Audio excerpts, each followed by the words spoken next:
we just cut and put in something else because I can't keep going on. You guys will never have me back. Oh my God. Oh yes, we will.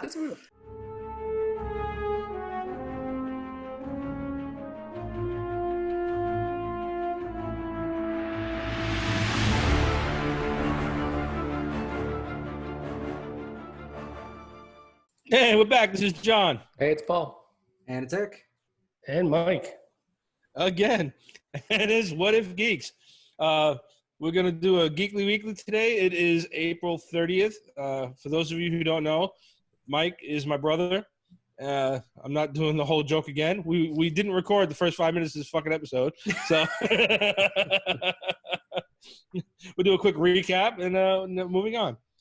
So, yeah, Mike decided to join us. He's stuck at home and needs to socialize somehow. So, all the way from New Hampshire. Yay, yeah. Mike. Yeah, buddy. I'll tell you what, since we'll put you on the spot, Mike, why don't you give us any kind of geek background that you got other than being my brother? Which probably qualifies you for most of this anyway. Yeah, really. You, growing up, you were way more of a geek than I was. I mean, I was into comics and everything like that, and then as I got older, the only real thing I stayed into was Star Wars, and I was actually real big into Yu-Gi-Oh! But yeah, you by far take the cake. Any movie I watch, I'm always texting you and asking you what the hell is going on because I know you know the scoops. So, right, yeah. So, well, you know, we're glad you're here. I want you to come over and hang out more often. Yeah, we definitely have to have you on here on a regular basis. So for today's Geekly Weekly, we're going to do AMC and Regal Theaters threaten Universal because, well, Universal's a dick or something. I don't know.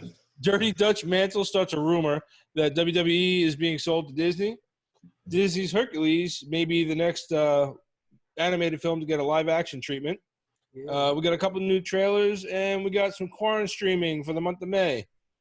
And then, of course, as always, we started off with Florida Man and What Are You Into? So, Florida Man.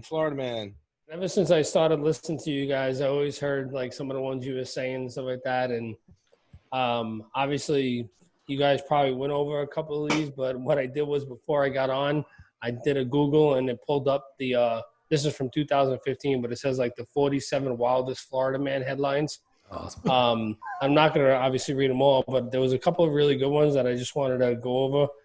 And you guys can tell me if you heard it or not. This one was from January 2nd. It says, Florida man covers himself in ashes, says he's a 400-year-old Indian, crashes stolen car.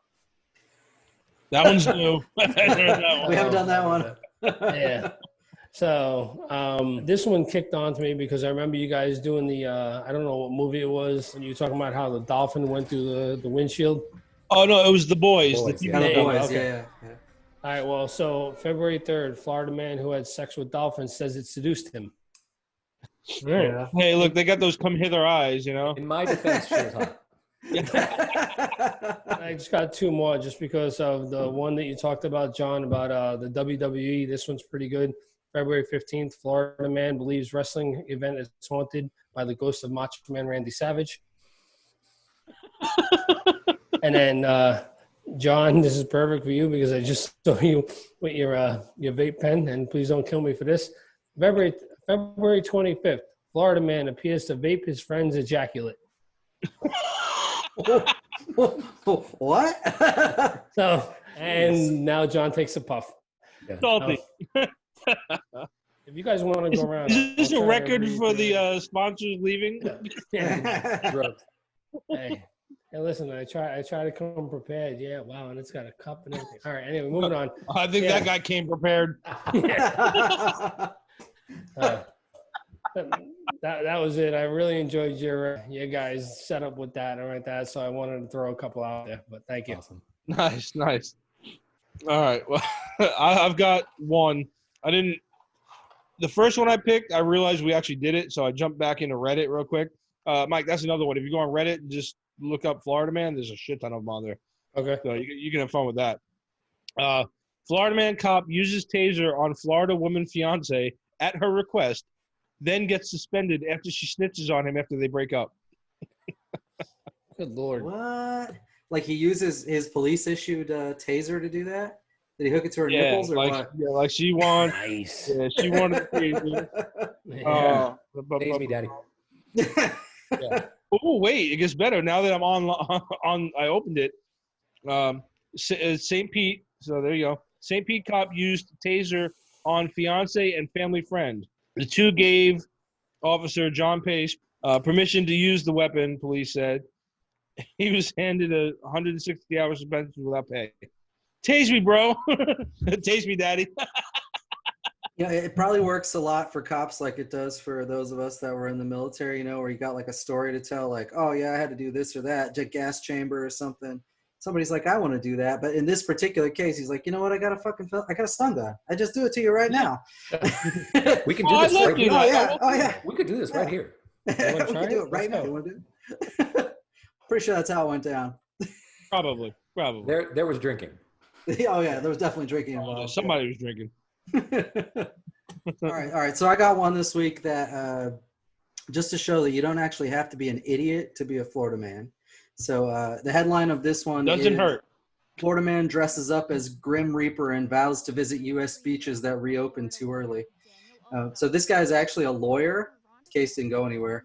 And now they're opening the beaches, of course. So he's pissed about it. So he decided he was going to dress up like a Grim Reaper and go to the beaches and try to scare people into staying away from each other. Wow. Nice. So, all right. So what are we into? How about you, Paul? Anything? I watched the most of the Chris Hemsworth new movie on Netflix, Extraction. Yes. How's that? Yeah, I thought it was supposed to be super violent. Is it really violent? Yes. Yeah. Yeah, it's amazing. It's funny because Heather and I watched it because, Netflix, and it had Chris Hemsworth, so she was like, oh, we can check it out, because she likes Chris Hemsworth. She was expecting, his Australian accent and shit. And so the first, 5 minutes of talking, it's set in India or somewhere around there, and they're talking in another language. And she's like, is this whole thing going to be subtitles? I said, I don't think so. And then there is some language, or there is some dialogue, but then the movie kicks on, and as it's going through, she looks at me, she goes, not a whole lot of dialogue in this movie. No, it's not. You'd love John Wick. She hasn't seen John Wick? No. Wow. Yeah, it's not her. She's not into those shits. She enjoyed the movie for what it was, Extraction, but yeah, she was just not really her thing, but she liked it. It was good. I loved it. I fucking absolutely loved it. Mike, have you seen it? No, I have to check it out. Yeah, check it out this weekend. It's good. So we watched that too. And I've been reading comics online and shit. But one thing that I just recently got into is my brother and I finally got online again because he got his Xbox One back, and so we both downloaded the Gears of War franchise, and we started on 1 to run back through because it's one of the ones we used to play that and Call of Duty, right, and all those, and we play in groups or whatever. But we're trying to do the campaign in Gears, and we're going to see how far. We're going to try to do all of them. But then he got me into this game called Dead by Daylight. Dude, Mike, tell them a little bit about it. So basically you have two options. You can either play as a survivor, so there's 4 survivors, or you can play as the actual killer. And it's the first person point of view of a killer, but it's just not just a regular killer like that. They have a wraith that can teleport through the screen. You can upload, you can be Michael Myers, you can be Freddy Krueger. The crazy part is you're getting attacked, you see the blood come out, and then you get picked up, and then you're getting put on a hook. So basically the idea is either A, you're the killer, like you said, and you're supposed to be killing 4 victims to sacrifice them to open up a portal to the darkness, right? You're trying to summon a demon. And the other side of it is you're the survivors, and you got to fire up, you got to repair these 4 or 5 generators to try to power up the door to get the fuck out of there, So you're supposed to try to work together but outside of me and Mike running around, we played 5 rounds of this game, and 4 out of 5 times we got fucking killed, quick. It was just done. But yeah, it's an intense game, but it's fucking amazing. It's awesome. I mean, I don't know if anybody remembers like the first like Resident Evil game, like the sound effects and the intensity that like, and if you shut off the light, you want to like shit yourself. That's how the game is. Like you get you because like when the guys one of them's around you, like you could start feeling like it makes your heartbeat go faster, and like that's just going through the speaker. It's like it's awesome. That's cool. Yeah. The controller starts to vibrate a little bit with every pulse. You're like, what the fuck? Yeah, it's a really good game. All right. So news. AMC Theaters and Regal Cinemas are having a tussle with Universal Studios. So Universal had actually really good success with the Trolls World Tour movie. So they went straight to video on demand with that. They weren't supposed to. It was supposed to go out in theaters. The original projections for it, prior to COVID, were that it was going to make somewhere between 60 and 90 million in theaters, which is pretty respectable, I think. I think the original one made about 140 or something like that. But it ended up making almost 100 million just through video on demand sales. So Universal was like, okay, fuck the movie theaters. Yeah, basically. let's just do this. Yeah, and they're like, from now on, we're going to release basically most of our movies, theaters and video on demand at the same time. And so, they said that in a public statement, and then AMC Theaters, who you guys probably know has been struggling for the last 3 years or so. They've hardly made any profits. When this COVID thing came up, they said, hey, we might have to file bankruptcy. It's looking pretty rough. But so then AMC says, you know what? If you're going to stick it to us, then we're not going to show any of your movies. Forget about it. They're not coming to our theaters ever. And that was from AMC's chairman, Adam Aaron. So, he wrote this statement or whatever and said, this isn't aimed at Universal per se, but, they're being punitive towards us is what he said. And this would extend to any movie maker who decides to basically not negotiate with us and just go straight to video on demand or even simultaneous, right? We need to do something that's good for both parties. Now, part of that makes me laugh. Like, why? Why do they studio owe the movie theaters anything? Why do they have an obligation? Right. If they want to do it the other way, let them do it the other way. I mean, I'm not sure where he gets the balls to say, hey, you got to come negotiate with me first. Like, for what? The whole reason they're doing this is because they realize they can make more money if they do video on demand. I was just going to say that. Yeah. So, that happened. And then Regal Cinemas, who is not in the same dire straits, they've got more money. They've done pretty well. They joined in and said, you know what? We're not going to play any Universal movies either. And the funny thing about all this is Universal only produces maybe 15%, give or take, of the blockbuster movies that come out. Right. But for a theater that's going bankrupt, like 15% of the movies that are blockbusters, you're just not going to show them? Okay. Right. It sounds like a bullshit threat. And Regal might be able to do it. But the other part about this is, even though they're normally 15%, right now, the next 2 years or so, they've got a shit ton of blockbusters coming out. Or ones that will make a lot. I shouldn't call them blockbusters. But, the final Purge movie's coming, the Candyman reboot, Halloween Kills, Fast and Furious 9, Jurassic World Dominion, the Minions Rise of Gru spinoff. Like, they got a shit ton of movies in the next 12 months. And you're not going to show any of those in your theater? Really? Yeah. I mean, I don't know. I mean, what do you guys think about it? I think AMC tried to puff their chest a little bit to be like, hey, you owe us. And Universal's like, whatever, no. So, I don't know. Yeah, and it's going to be a while. And even when, we get to Florida's going to start phase 1 of recovery starting Monday. Theaters aren't able to open yet, but we get to phase 2. They're able to open at 50%. And then maybe later at some point, it's going to be a while until people are ready to sit sort of shoulder to shoulder with somebody in theaters. You don't know, yeah. For a while, right? And yeah. I don't want to have to wear a mask in a theater. Like, I'm not doing that. Right. And so I don't see going back to the theater for several months. So what are, it's as you said, it's kind of a bogus threat of like, we're not going to show your movies. Oh, really? At your closed theater, you're not going to show our movies? No one's going there anyway. Yeah.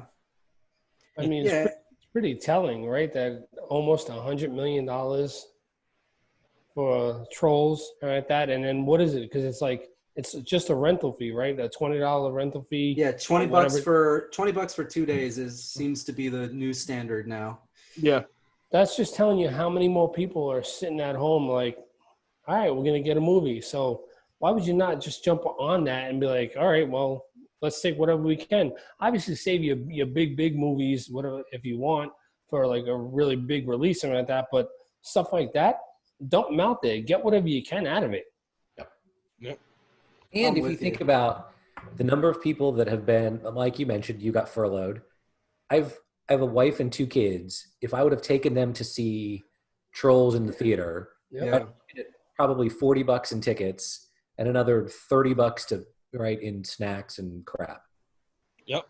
It was $20 to get it. We watched it one night. My kids watched it 2 more times over the weekend that we had it. Yeah. For $20. Like, it was a great deal. Like, I will do that far more often than I will go to the movies. Oh yeah. I was talking to somebody about this the other day, and my thought of it is the theaters, this sort of change was like, it was going to happen at some point anyway. I think the COVID thing kind of accelerated it. But for me, if a theater isn't doing some sort of value add, and I don't mean they really have to do a lot, but, bring drinks to your seat, or they serve alcohol, or they got recliners. If they're not doing something extra, they're going to the wayside anyway, because nobody's going to go pay $10 for a fucking ticket when you can pay $12 to go to a luxury theater for a ticket. It's like, right. Yeah. I don't know what AMC in particular is thinking. Yeah, because they've got some hold on it. No. That you're the theater of last resort, or you're the theater of, well, I only want to spend $9 on a ticket, if that's really that important to you, Right. And where not half, but a large portion of AMC theaters are sitting at malls that nobody goes to anymore. Right. Yeah, exactly. I mean, they're out of their fucking minds. I'm not sure what the hell they're thinking. Yeah, because really the only reason we ever go to AMC, like we normally go to like Cinemark or something like that, or we do go to Regal, but we go to Cinemark mostly because they got the best seats there. We like them a lot. Just overall, it's a better setup the way they have it, and it's a little bit of a drive away, not much, but even there, like we've said before, like I don't take my family to the movies except for like the bigger ones, like the MCU movies, or one we have a tier of when we're going to go see a movie in the theater, or if we're just going to wait to stream it or whatever, and then somewhere in between sitting at home and renting it when it comes out or going to the theaters there's a little block in there of a handful of movies that we decide, okay, we'll go to AMC and watch it because it's cheaper, and we still want, we just want to get out of the house and go see a movie. But yeah, AMC is not our first go-to, so yeah. We have a theater out here. Well, it's like, I think it's like all like New Hampshire, Massachusetts, called Chunkies. And Chunkies? Yeah. But you literally go in there. You gotta do the truffle shuffle to get in. Yeah. You go in, you sit down, and you're sitting in old car seats. Like they've taken them out of old classic cars, something like that, and they've set them up and like that. And the waiter and waitresses and whatever like that, they come right to your table. They bring you stuff. It's $7 a ticket. Doesn't matter what movie, what time of day. Like, well, why am I going to go and do an AMC like that when, I mean, it's really the coolest thing in the world. You sit in this car seat, it reclines all the way back. I mean, it doesn't like that. It doesn't have like the sweet little recliner, like, with the footrest and like that. But it's a cool experience for $7. Yeah, that's awesome. Damn, Florida. I think the only other hold that theaters had was, and I think you mentioned here, Eric, is if you don't get cinematic release, you're not eligible for Oscars. Yeah.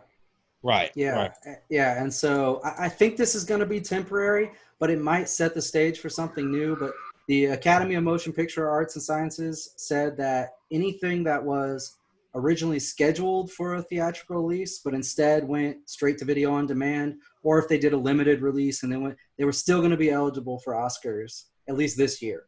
Right. But that almost might set a precedent where they'll start allowing that in the future, where non-theatrical releases are allowed to get Oscars.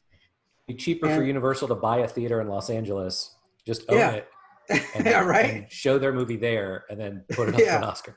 Exactly. Yeah. So I wonder if it'll change that sort of dynamic, where maybe things that aren't in the theaters for 3 months could actually be eligible for Oscars in the future. I guess we'll see though. Candyman and Fast and Furious 9 are not going to be eligible for, they're not going to be on the Oscar. Come on, Universal Public. No, I'm sure they're Fast not. and Furious 9, come on. Yeah, maybe for some stunt thing or something. Musical score. Those action movies can sometimes get musical score awards.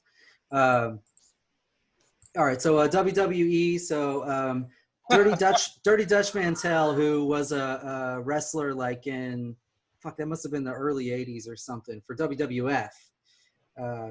He now works as an agent for WWE and some other stuff. But he's still sort of in the industry. I think he was an announcer for a while, maybe too. I can't remember.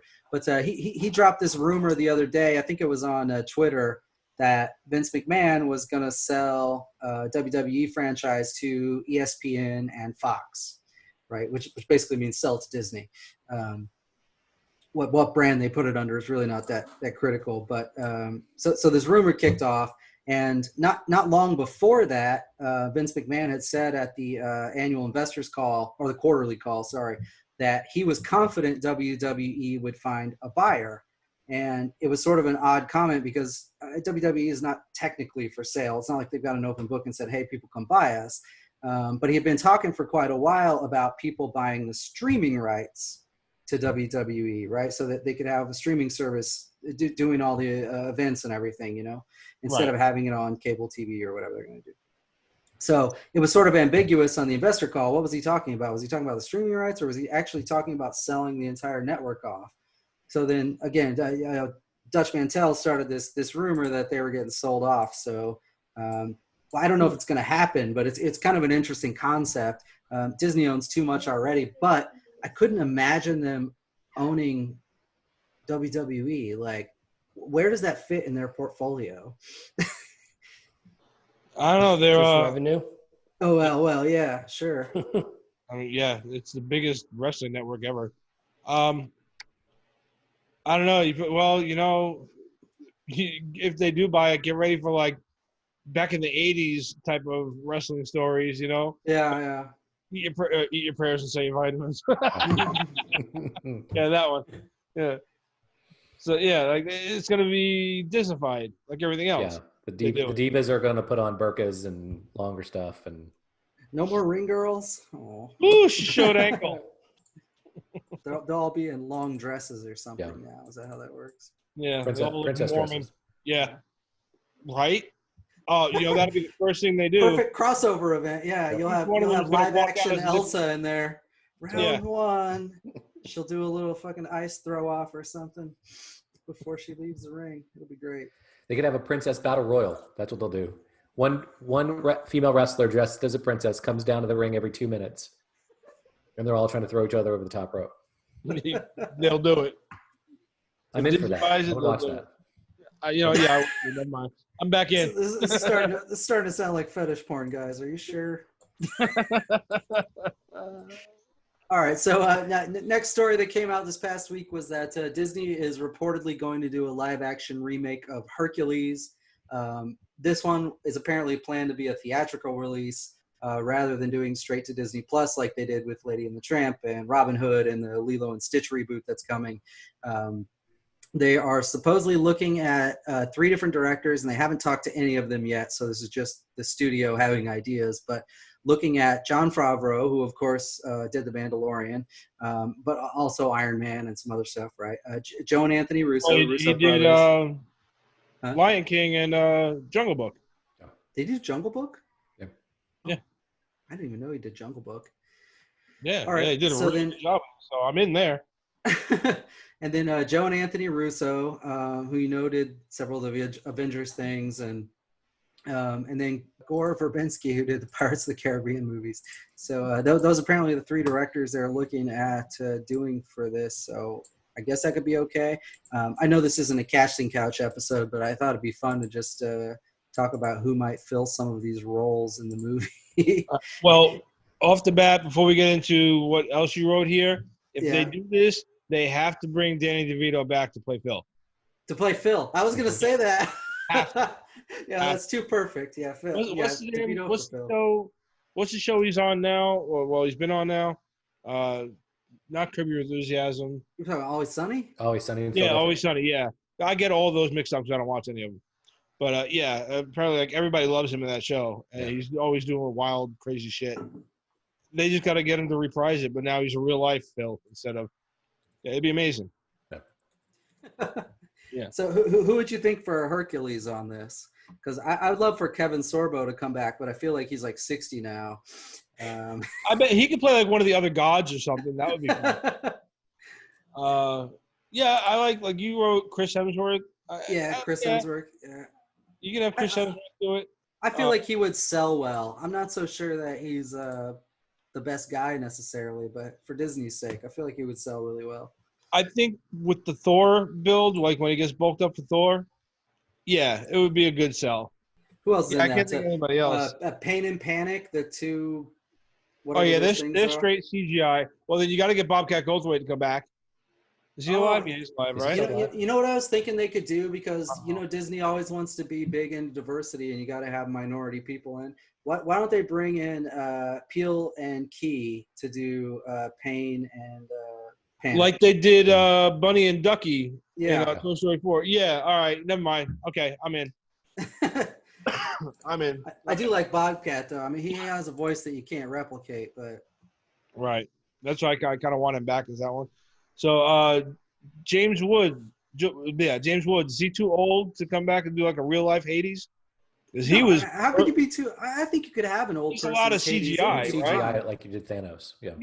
I think it'd be fine. Not that Hades really looked like him, but it kind of did. You know what I mean? Like in the cartoon, he had like a cartoon look, but you can kind of see the whole James Woods after you watch it like 4 or 5 times. You're like, oh, okay, I get it. But like his voice is kind of like iconic with that character to me. So I think that would work fine, man. You're gonna have to CGI the blue flame into his hair and a fucking giant chin and. So who plays Meg though?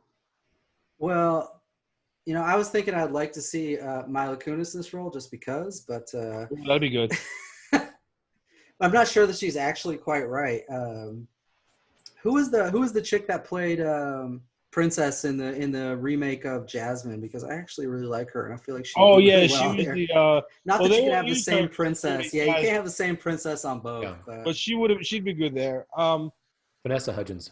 Yeah, Vanessa Hudgens in this role. That's not who did it. No, that's Hudgens. Not who did it. Oh, you're saying Vanessa Hudgens in the role? Yeah. You put her in there. I like Mila Kunis. It was Naomi Scott was Jasmine. That's who it was. I had one, but then you said Vanessa Hudgens fucked me off.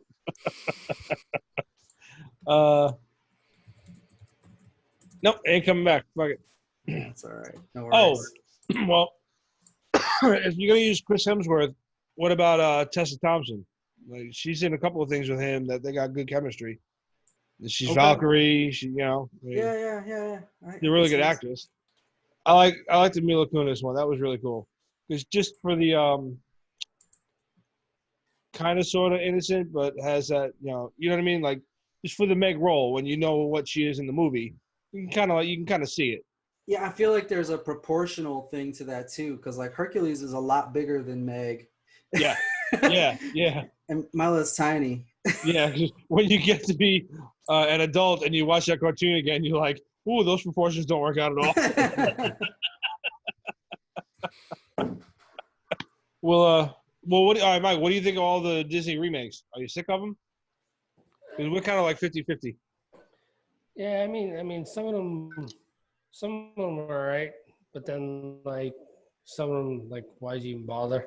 I mean, like, so I think it shouldn't be like, let's just, all right, we have an option, let's pull it and make it happen and like that. Like, pick and choose. There could be some really good ones that you can do, but don't just do it just because, like, all right, well, we've done 7, 8 of them or whatever the case may be, and, we've had okay success with some of them, so let's just throw another one out there. No, like, look at your portfolio, pick your best one, and, like, take your time and, like, crush it. I mean, because some of them are really good.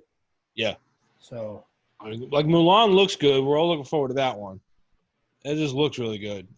Jungle Book was good, but then you got, like, what did you think of the emotional gravitas in Lion King? Same as Tiger King. Same reaction. Simba running around.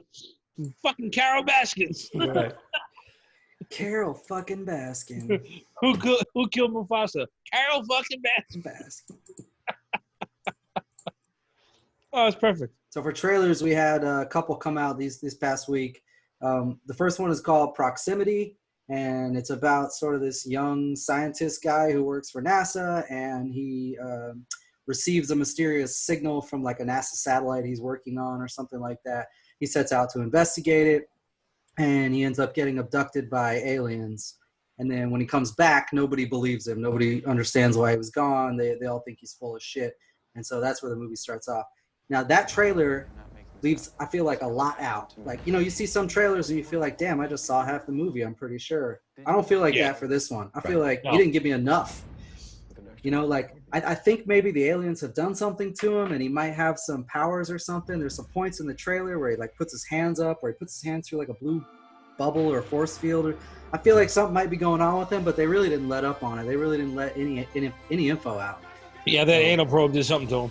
Yeah, uh-huh. Yeah, there's a scene in the diner where all the stuff's floating on the table behind him. Yeah. But you don't ever see the alien. No. Or the aliens. Right. Mike, what'd you think? Yeah, I mean, it looked pretty interesting. I'd be more intrigued to see how they would do another trailer on it, just to see like what can get added in and right that. Because then you're either gonna really like bring it in, you're gonna be like, all right, I want to see this, or you're gonna be like, oh no. So pretty much. So if the alien turns out to be Mac and me, then So usually with these things, you might get a second or third trailer with a little more info, but there's no way we have time for that because they're actually releasing this straight to video on demand on May 15th. Oh. Yeah, 2 weeks. Yeah. So the alien is gonna be Alf. Okay. Got it. Could be. Hey, Willie. Could be.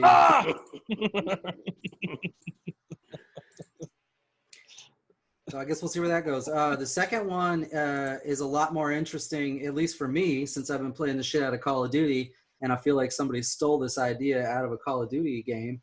But this one's called Black Ops. This has actually been around for roughly a year now. But the working titles before this were like The Ascent and Stairs. And when I look at those together, along with the new Black Ops, and if you guys look at the movie cover, you know, like the title screen or whatever, you think that looks like a damn Call of Duty video game. Like that's strange as hell, right? And there was in Call of Duty 3, there was like a custom mod somebody did where you fought zombies and you had to like fight them going up a stairway, like multiple levels. Oh wow, okay, I didn't see that. Yeah, cool. that was Call of Duty 3, and it was called, I'm pretty sure it was called Stairway, that mod.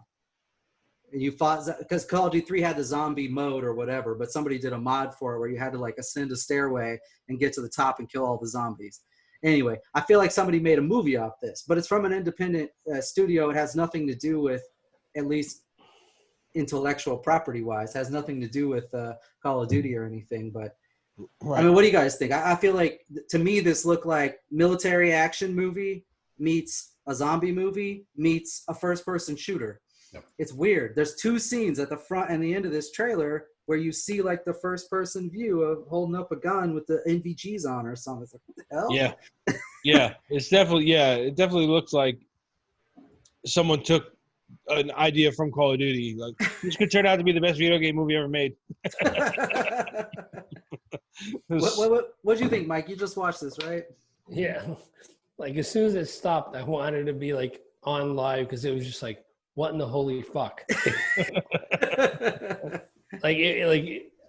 Honestly, I mean, I don't know much, but like, I didn't really recognize any of the people that were in it because it went by so fast and like that. But like, I'm in, man. Like, it just looked looked intriguing, real good.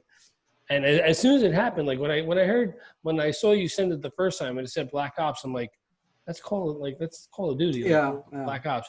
Then I saw him going through and like that, and then I see the scene, and all of a sudden she stands up. I'm like, what?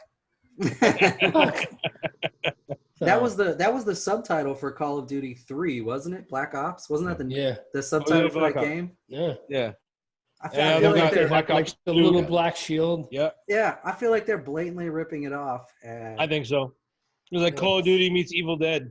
Because that first bitch wasn't quite a zombie, but but they had zombie mode. They had zombie mode in Call of Duty 3. Like they had that whole Nazi zombie side story thing you could do. Yup. What was that movie where like the kid was playing a video game, but it was like actually real people? Ready Player One? I think so. Yeah, I think so. Wouldn't it be like cool? Like at the end of like the whole thing, it's just like some 12-year-old playing a video game. Yeah, it pans away from all the action. It's just a TV screen. Yeah. Some 12-year-old gets up, fucking noob, throws his headset down.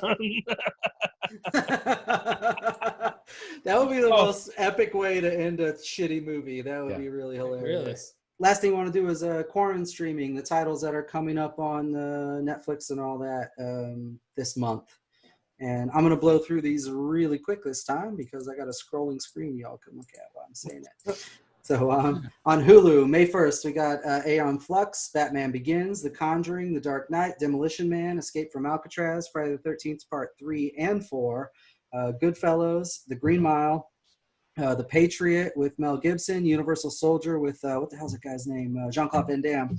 Yeah. And on May 28th, the new season of Agents of S.H.I.E.L.D. will start. So that's the 7th season. So that'll launch on May 28th.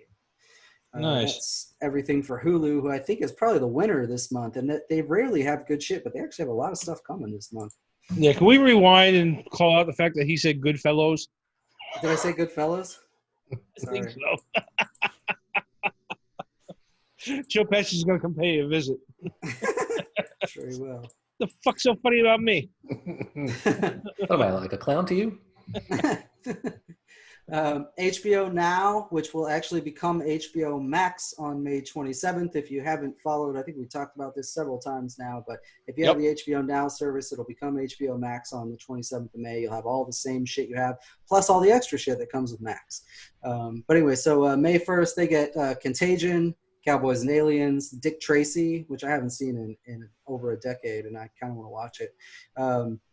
Pretty much all the Jaws from the original one up through Jaws Revenge. The best one. Yeah. Yeah, okay. The Little Shop of Horrors. They're going to have the director's cut on there on May 1st. Paul, the movie about the alien, that was fucking hilarious. That comedy. You guys see that? Yeah, I love that one. Seth Rogen. Yeah, exactly. Yeah. Signs with Mel Gibson and what's his nuts? Guy that played Joker, Joaquin Phoenix. Yep. And then on May 16th, you have Joker, actual Joker with Joaquin Phoenix. That drops on HBO Max. What's his nuts? Yeah. Mm-hmm. That's how I identify people by their nuts mainly. It's my thing. On Netflix, May 1st, you have Back to the Future Parts 1 and 2, Sinister with Ethan Hawke, The Patriot again. I think that's the first 3 Underworld movies, Underworld, Underworld Evolution, and Rise of the Lycans. Yeah. Kate Beckinsale? Yep. Mm-hmm. Yeah.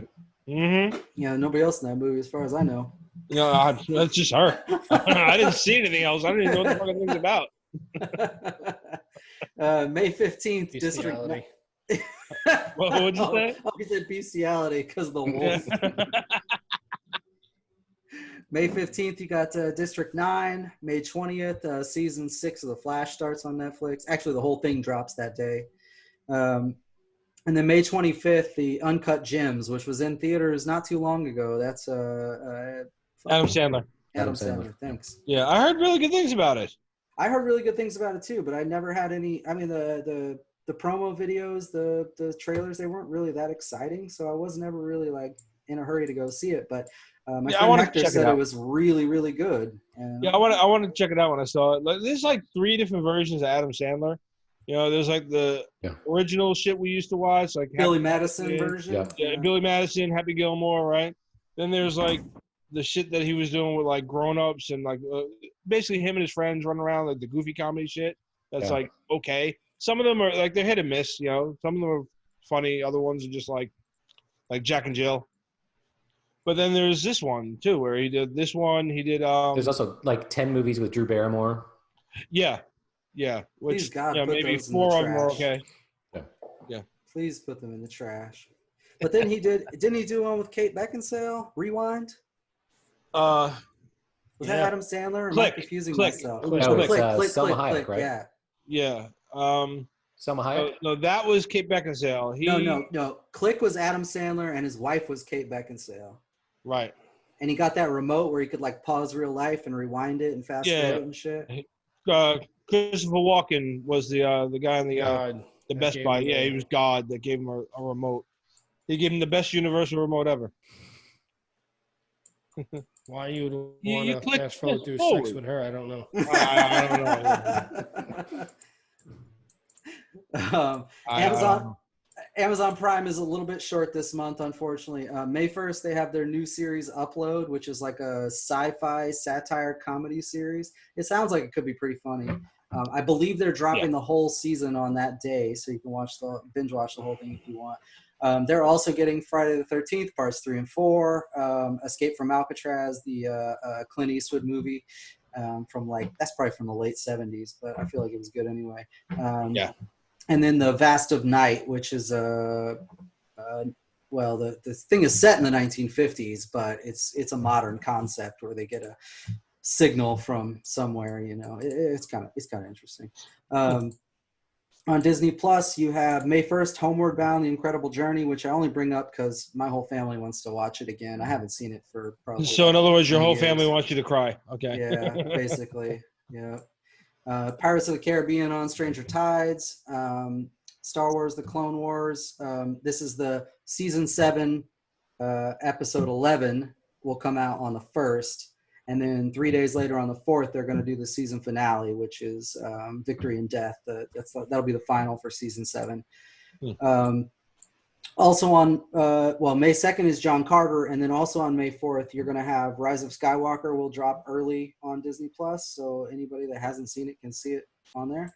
And then Disney Gallery, the first episode of the Disney Gallery Mandalorian. So that's going to be the behind the scenes 8 episode series where they talk about how they made the show and the characters and all that shit. Yeah, I want to see that. I do too. I'm excited about it. May 15th, Maleficent sequel will drop on Disney Plus, and then on May 22nd, Marvel's Future Avengers, which is the second season of that. It's more kid-oriented show, but second season of that will be out.